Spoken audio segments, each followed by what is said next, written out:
Welcome to the Wellbeing Room. I'm delighted to welcome Katie Brown as our guest today. Katie is a Sydney-based yoga teacher who has been teaching for over 20 years.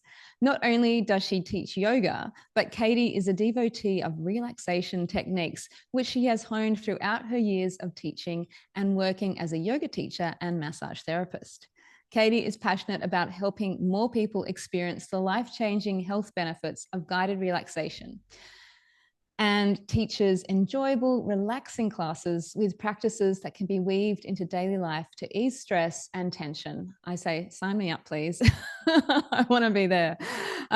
She has a background as a professional writer and uses this expertise to craft her guided relaxation narratives, and has published 5 books as well, including titles such as The Relaxation Rainbow, Guided Relaxation, Mother Me, Restorative Yoga, and her latest release, Peaceful Pause, which includes creative ways to connect and relax with your dog, which I absolutely love. Katie and I met at Yoga Day back in Sydney in May of this year, 2024. And when I met her, I just knew that she had to be a guest on my podcast. So welcome, Katie. Oh, thank you so much. I'm so pleased to be here. Yeah, no, it's great to have you. And yeah, good to see you again after a few months.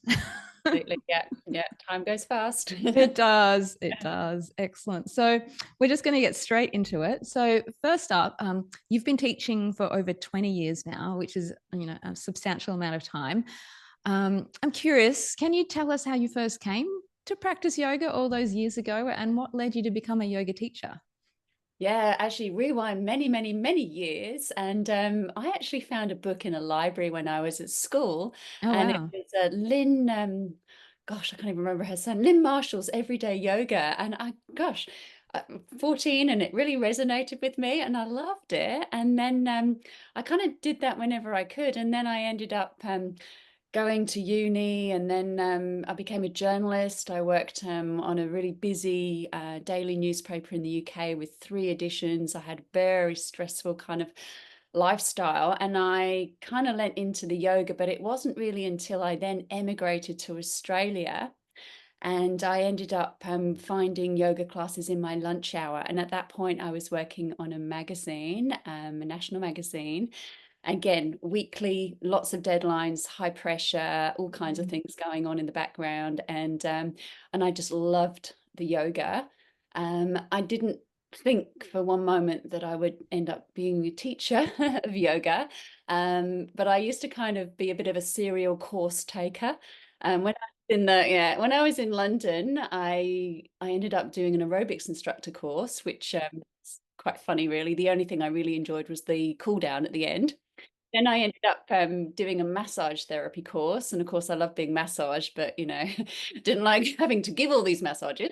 And and so then when I came over to Australia, friend of mine on the magazine, she said, "Oh, look, I found this amazing yoga teacher training course," and I just thought, "Okay, sign me up, I'll do it." And then just before the course started, she pulled out, and I found myself doing it on my own. And I Mm, was thinking, oh no, what have I signed up to? This was an entire year. It was like almost so many weekends, all these assignments. It was a really full-on course. mm. But it actually ended up being one of the best things I've ever done in my life. So yeah, that Yeah. was 24 years ago, which I really find hard to believe now. Yeah, I know time flies, like you said. And yeah, no, yeah, that's really amazing. So a full year immersion course. I love that because, a lot of courses these days pump out yoga teachers in 2 months or something like that. I think that full year really gives you the opportunity to make it a lifestyle, really immerse yourself, and go through the process because there is a Yeah. process, isn't there? It was an amazing course. It really gave me a really good foundation into the practice. Plus, all the lecturers they were all different, So it's not as if one person was delivering the whole course. So you got a really rich diversity of wisdom and experience from the course. Very sadly, it was with the IYTA, and that Mm, organization is no longer with us. But it actually ended up being so amazing for me at that point in my life because my mum was diagnosed with cancer while I was doing the course, and she passed away just as mm, I finished the course. And so I'm an only child and mum was going to come and live over here. So it was just devastating for me on so many levels. Plus I was still working, this crazy corporate career. And yeah, so I don't know what I would have done if I hadn't had that, regularity of the teachers, the people I was training with, the wisdom that I was learning and connecting with. So, but yeah, it was really profound, really amazing experience for me at that point. Yeah. So how has your yoga practice changed over time, both as a yoga student and as a yoga teacher? Have you experienced, peaks and troughs over the last 24 odd years? Oh yeah, definitely. Because well, when I first became a yoga instructor, I was a career woman who spent barely any time in my home. My life was so different to how it is now. And shortly after I became a yoga teacher, funnily enough, I've been teaching general and I'd been thinking, oh, I need some more experience of prenatal. And so I'd attended a prenatal yoga class for a couple of sessions and suddenly I found myself pregnant.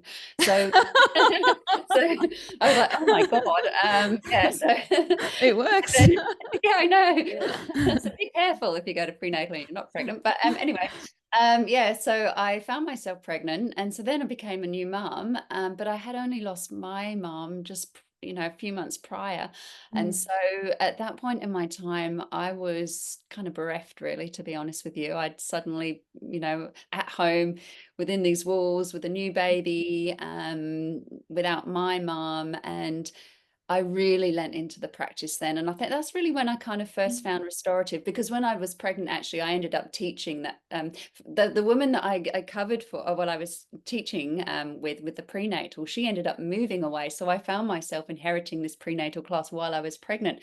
So Yeah. I loved it. And so yeah, and then I found myself teaching postnatal. I also did a baby massage course at that point as well, and I loved that. So I became a baby massage instructor as well. And I guess from then I realized just how valuable yoga is, as when you're pregnant and as a new mum, and at those challenging times in your life, which I certainly have experienced a lot of now. And obviously now you're kind of time poor as well. You haven't got the luxury of being able to go to a 90-minute yoga class No. or Yeah. retreat so often and that kind of thing. And so I found that it had to be kind of getting me into that lovely kind of relaxed zone where I felt calm, where I felt clear-headed, but quickly, Yeah. And so that's really when I found guided relaxations and yoga nidras. I was not sleeping very well. I've never been a great sleeper. Yeah. I'm kind of a real Vata person who is always bouncing around until I flop, Yeah. And so that's for me why I lean into that practice, because it's the balance that I need. Yeah. So yeah, I found myself specializing in pre and postnatal yoga at that point. And I still love that. In fact, I've actually been doing some fertility yoga, and but I've also now I've just any course that comes my way, I'm still a course junkie. Yeah. I think And I once you're a course junkie, you're always a course junkie. I can attest to that. absolutely. Yeah, yeah. And it's a bit like travel. Not that I do Mm, a lot of travel anymore, but the more you do, the more you realize there is to do, and the more you mm, realize you don't know. So yeah, mm. my kind of practice and how I teach has evolved with my life changes and stages. Yeah. So now I'm at the point where I've got three children. They are 22, 19, and 16. Mm, I certainly don't work on the magazine anymore. I freelanced for a number of years, but I find myself, I'm post-menopause as well. So I did a lot of menopause, lots of women's health, and that was amazing for me at that point to use the mm. yoga for that. But I've also dealt with a lot of life challenges that come with having children without necessarily having family support, and also having mental health issues within all of that. Not just me, but people I care for. Yeah. And so, yeah, I don't know where it'd be if it wasn't for yoga, basically. Yeah. Yeah. No, I hear you. It's such a powerful tool. And I think it helps us navigate a lot of challenging life situations. And Yeah, and I think it's something, if once you have it in your back pocket, it's something you can keep drawing on. And I know for me personally, I went through a phase after my daughter was born. In the first couple of years of her life, I kind of fell off the yoga bandwagon in a way. I just didn't have the time on top of everything else, and I was having a bit of postnatal depression, and I just felt like I couldn't even make it through the day. Achieving, Mm. just doing the washing seemed like impossible. And that's when I actually got quite sick, and and that's when I was like, okay, I have to go back to my yoga practice, because that's going to help me get better, physically, mentally, emotionally. And yeah, so that sort of renewed my desire to, okay, yeah, this is a tool that you have at your disposal. You're something you're passionate about and enjoy doing. So yeah, let's make the time, because it's all about making time for yourself. Like you say, we're busy, we're juggling our own life and the life of our children and our partner, and trying to fit in everything, work, of course. Yeah. Yeah, and if we don't schedule in that time for us, then we end up burning out, or getting sick. So yeah, I'm so glad that you've been able to get into that and find your groove in the Yeah, well, yoga I world. kind of almost drew upon what I was teaching in prenatal, because that was very nourishing, very restorative. And then at that point, because we're going back 22 years, there really wasn't any restorative yoga No. teacher training out there that I could find, or was accessible to me at that point anyway. Mm, And so I kind of like drew upon my massage, and I've actually now have a qualification as a counselor as well, and kind of drew all those strands together to create this restorative yoga practice. And that is my backbone now. And that is what I've kind of created with the guided relaxation book that I wrote. And then the relaxation rainbow. And basically it's kind of using props, doesn't have to be expensive yoga props necessarily, but just kind of supporting your body in certain shapes, and then visualizing things or working with your breath to really soothing pranayama techniques. So and there are loads and loads of them actually. I love being creative with this kind of stuff as mm, well.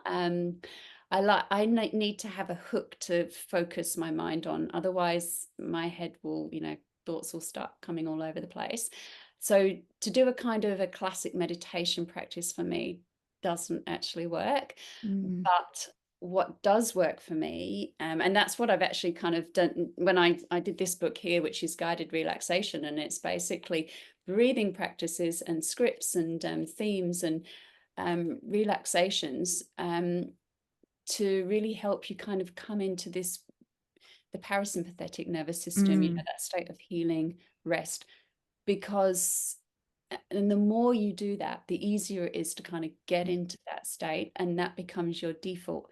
Whereas for a while after I first became a mum, I was certainly chronically stressed and mm, hyper vigilant the whole time, and not breathing properly, mm, and reactive, and not sleeping well, and that wasn't good for anybody, let alone no. me. Yeah.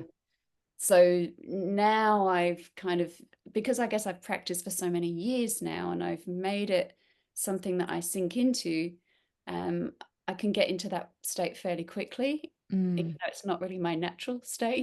Yeah. Kind of become that pathway that I need to lean into. And yeah, and so I use that to try and help other people get to that point as well. Mm.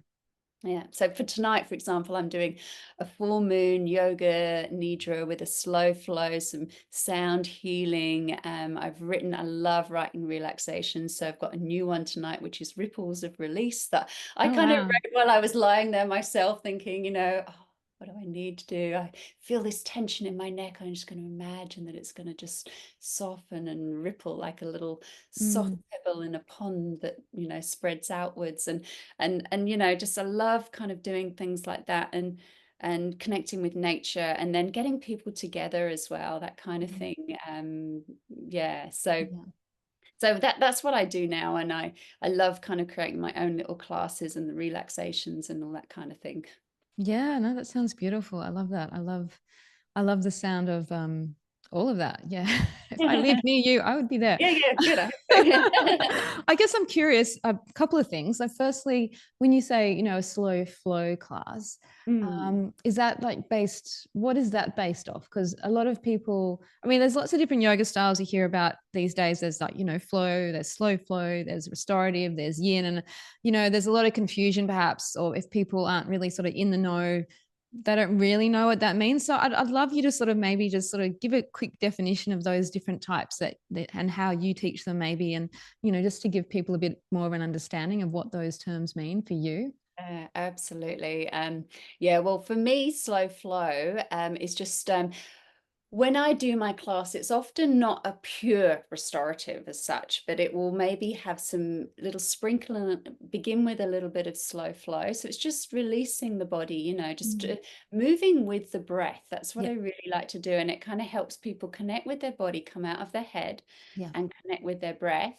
Then get to that point where then they can kind of sink into a restorative yoga shape and then come into a relaxation. So so I guess it really depends. I think the lines have got a bit blurred because there are so many different yoga styles out there, and every yoga teacher is a little bit different from what they're bringing to the class. Yin and restorative are often confused. They're very similar, but there is a distinction. I actually do run a restorative yoga teacher training. And one of the part of the modules is actually looking at yin, because I'm qualified to teach yin as well. And I did actually teach with the IYTA on a yin teacher training course. But yin and restorative are quite different because with yin, for example, you are feeling an edge. There is an intention there to feel an edge, and your focus is on the fascia, the connective tissue, and you're working specifically on certain meridian lines, and you are holding that shape, and you are feeling something physical. Whereas with restorative, this is very basic as well, but there are other similarities and differences too. But with restorative, you don't. Yin is good with props, but you don't have to have them. But restorative, you have to have props, because the props are there to support the body, to fill in any gaps.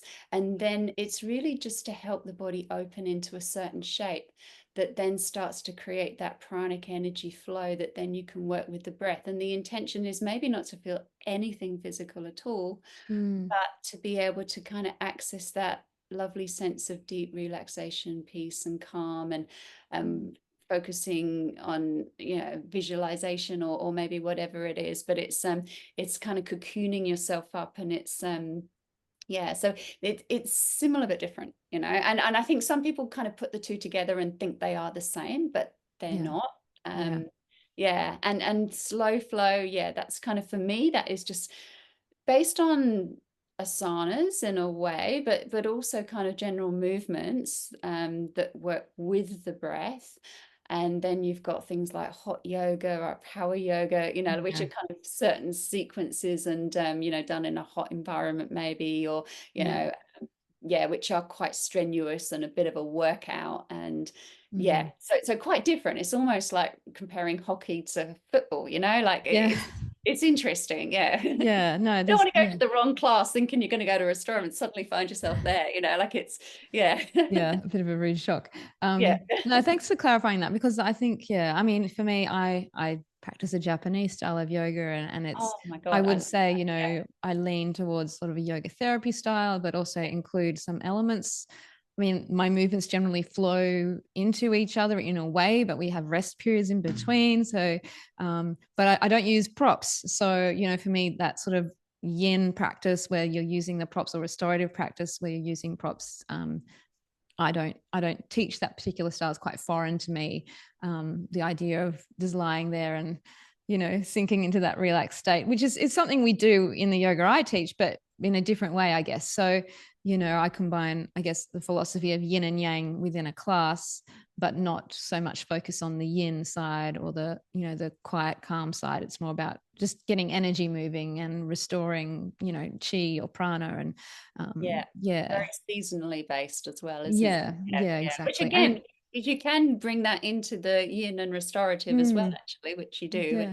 Yeah, and that's lovely too. For example, if you're going to kind of work as on kidney and urinary bladder, Mm, then it's all about the water element releasing fear, and you can yeah. again be really creative within those Yeah. that framework. Yeah. Yeah, and I love the creativity that you bring to what you do. Like I can see that's something that really lights you up in how you teach and how you practice. And I think you obviously got a bit of a knack for that because you've made it into books and you can guide people really well. And yeah, I think that's a wonderful thing. Before we go on, I guess, is there anything else you want to share about what you do or the books that you've written that you think would benefit the people watching or listening to this Oh, episode? thank you. Yeah, I mean, it's funny actually because the first book I wrote, and again, I didn't plan to write a book, it was Mother Me, and that was after I had or while I was pregnant with my third. And to be honest with you, I had postnatal anxiety. I was a bit of a wreck, Mm, But again, it was leaning into the yoga that really helped me, and so I guess it was the things that helped me that I put into that book, and I kind of created this pyramid type thing where I realized actually that no, the baby isn't the most important thing. The most important thing after becoming a mum is my emotional health.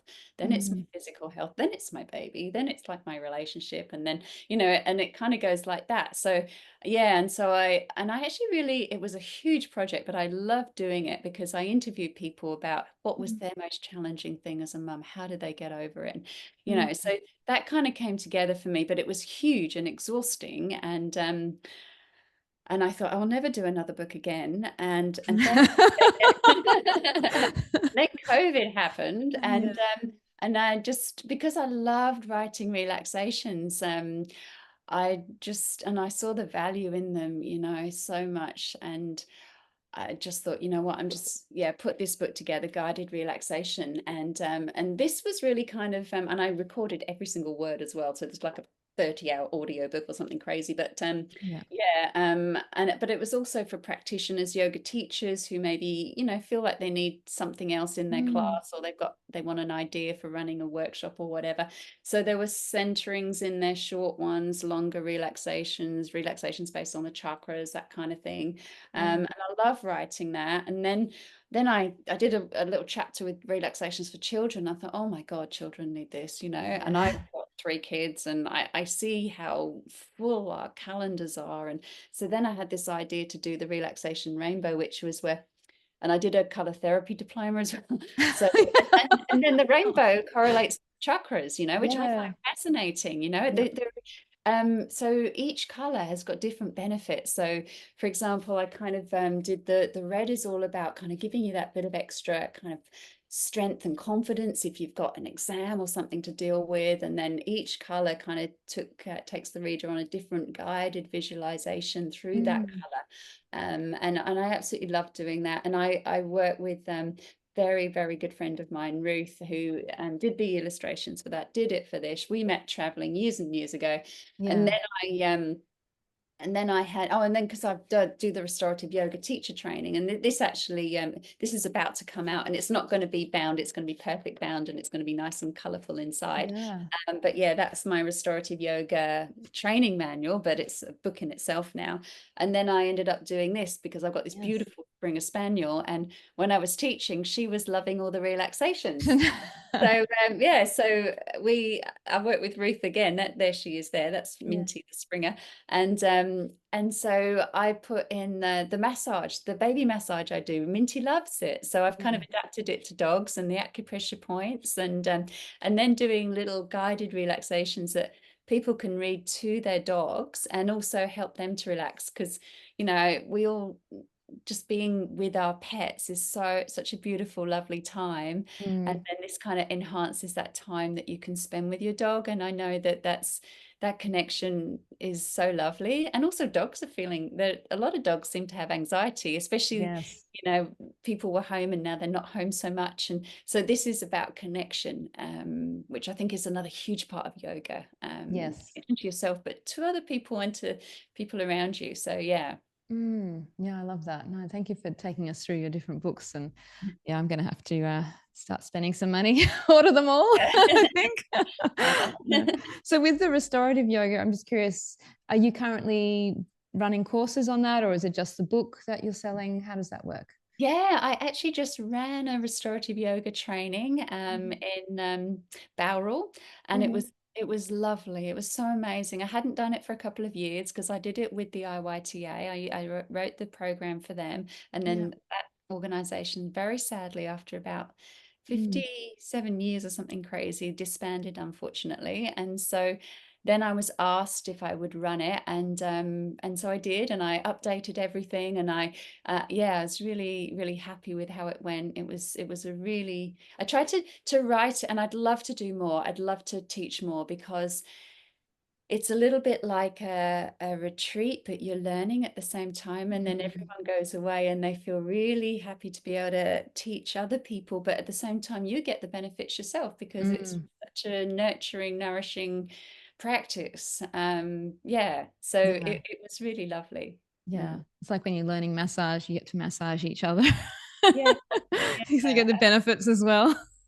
Yeah. Yeah. Yeah. Yeah. Yeah, no, excellent. Well, yeah, that sounds really amazing. And you only do that in person, I assume, not Well, I remotely. did do it online during COVID, and that worked well actually. Okay. It Yeah. definitely works well. But at the moment, yeah, yeah, this is another one of my projects. So I'm going to be looking to maybe I can teach it at studios, or Mm. I'll see what the demand is and go from there. And but yeah, I can do it either online or in person. Yeah. Yeah. Yeah. I think better in person, but I love in person, yeah. yeah, especially, and even if I did it online, I'd like to do at least one component in person as well, Mm. because just kind of having that connection and seeing exactly how you put the props, yeah, it Mm. makes all the difference. So we touched on your books, and you mentioned Peaceful Pause, and that's the book that I got from you when we met in Sydney in May. And I know there's a lot of incredibly anxious dogs out there and dog owners. We won't go there though. Um, so where did this idea spring from initially, and what are the benefits that you have experienced and can see that a result of using the techniques in your book? Well, it was through COVID, and it was quite funny because I've got a very small little studio at home, and Minty was never allowed in that room, And then, of course, COVID happened, and so the camera was there, and Minty just trotted in, and that was great. And she had a little dog bed, and she'd been a little bit anxious. Yeah, we got her, and she was quite a nervous little thing. But I discovered that when I was teaching, she just loved the relaxations. So as soon as I'd start to do the relaxations, she'd just kind of lie there. Mm. And then the funny thing is that when I was teaching other people, their dogs and their cats kind of gravitated to the room as well. And so I found myself teaching to the dogs. All the dogs were like, everyone thought it was hilarious because the dogs would just really enjoy the relaxations. And I had taught a whole load of people some baby massage. So I taught people how to become baby massage instructors. And funnily enough, Minty, by then the yoga studio is her space now, it's her domain. And now if anyone ever does a in-person class with me, I have to check if they're okay with dogs, because she'll sit on their mat, lick their toes, I just have to put up with it now. And so do they, but everyone loves it anyway. So Mm. yeah, Minty found we'd try and have these dolls to massage, but Minty would just like sprawl in front of us, so we'd end up massaging Minty, and Minty loved it.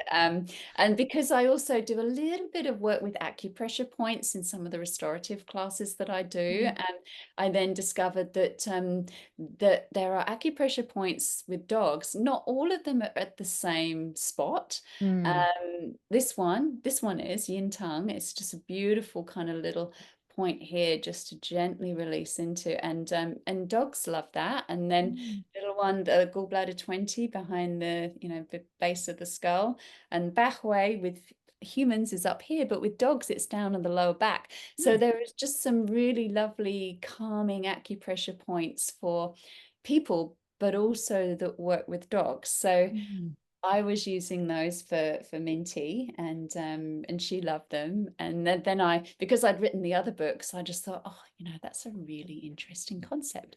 I could write a relaxation book with your dog.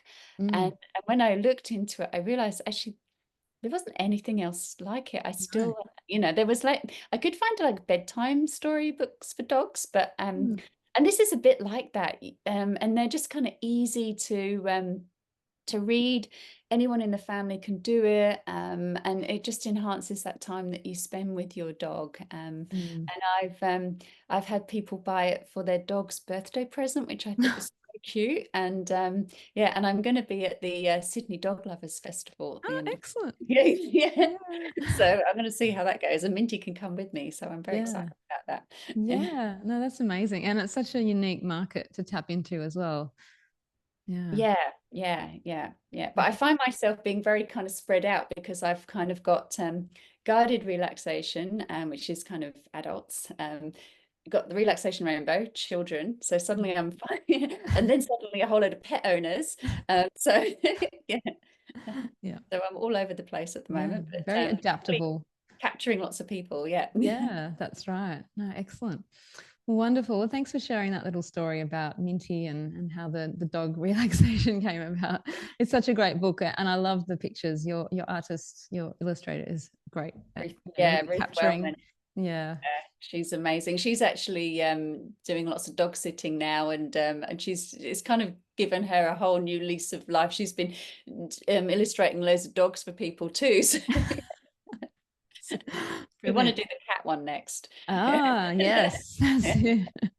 Yeah, that'll be interesting. Yes, Cats are a bit different.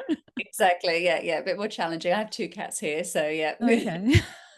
Oh, good. You've got your practice animals to Yeah, work on. yeah. Awesome. All right. Well, I think it's almost time to wrap up. So, as we're in the well-being room, I always like to ask my guests about something that's improved their own well-being and helps them get more out of life. So, what's something, apart from everything we've already shared and talked about today, what's something that you find has helped you get more out of life and improved your well-being overall? This is a really, really easy one for me, because there is something I started doing about 18 months ago, which has made a massive difference to my life. But I'm very lucky because I do live near the sea, and I have joined with a group of friends, and we call ourselves the Snorkel Squad, and we go snorkeling. Oh, And wow. yeah, and oh my God, it's I don't know, it's lovely, and we try and go all year round, so through the winter. I Mm-hmm. did go last week. Yeah, and even like it actually, the conditions haven't been great this last few months, but yeah, it's something that I've absolutely loved. And at a time where I've kind of had some personal challenges, and it just makes you get out there early in the morning, connect with nature, and that connection with other people, and then just finding it really fascinating, the marine life. And yeah, so Yeah. and if you aren't near the beach, just, I guess, even if you just did like a walking group or something like that, just something that yeah, out in nature, and that just at the beginning of the day as well, it kind of, yeah, it just sets the day. Yeah. It's really great. I've loved it doing that. Oh, yeah, that's so cool. Yeah, I mean, I guess you're on the East Coast, so the water temperature is probably a little bit better than it is down in South Australia. Yeah, yeah. It's But about at 17 degrees, I oh, think. that's pretty mild. And do you guys wear wetsuits in winter, I assume, or? I actually prefer not to, but I get really cold. I have got a Mm. wetsuit and I have had to wear it the last couple of times. But often what I'll do is then take the wetsuit off and just dive in for a quick, Yeah, yeah, yeah. yeah. But I'll find sometimes because I have to drive to the beach and not that close, and I'll find that I'll be so cold that I'm shaking, and it's like actually almost dangerous to drive. So yeah, Yeah, it wakes no. you up. Yeah, no, that's a beautiful thing to get into. Yeah, and I love that idea. You can still do that if you don't live near the beach, but just time in nature and with other people is, yeah, I mean, that time, I mean, those two things in themselves are amazing, ways to Yeah, improve yeah. well-being. It was started by a friend. Actually, I didn't know her, but a friend joined, and it was just the two of them. And then I found out about it, so I kind of joined them, and it's kind of grown from there. And I think the other good thing about it is free. you know. So I think even if you had something that you could do that was to do with nature, and you could do it in the morning, and you just kind of put it out there, and then you've got people, and then we've got our own little signal group, so we'll just kind of text and say, is anyone up for tomorrow, or can you do that, or can, and when it's been bad, we've just done a sunrise walk. You know, it's too Okay. cold to go in the water. So Yeah. yeah. Yeah, beautiful. Excellent. Well, thank you for sharing that. I love that. Yay. All right. Well, yeah, I just want to say thank you for taking the time today to join us in the Wellbeing Room. It's lovely to hear more about, you know, your background and your story and your yoga practice and your teaching. And yeah, I look forward to perhaps doing some training with you at some point down the track, because I love courses too. Yeah. And yeah, let's stay in touch. Yeah, absolutely. Thank you so much. Thanks.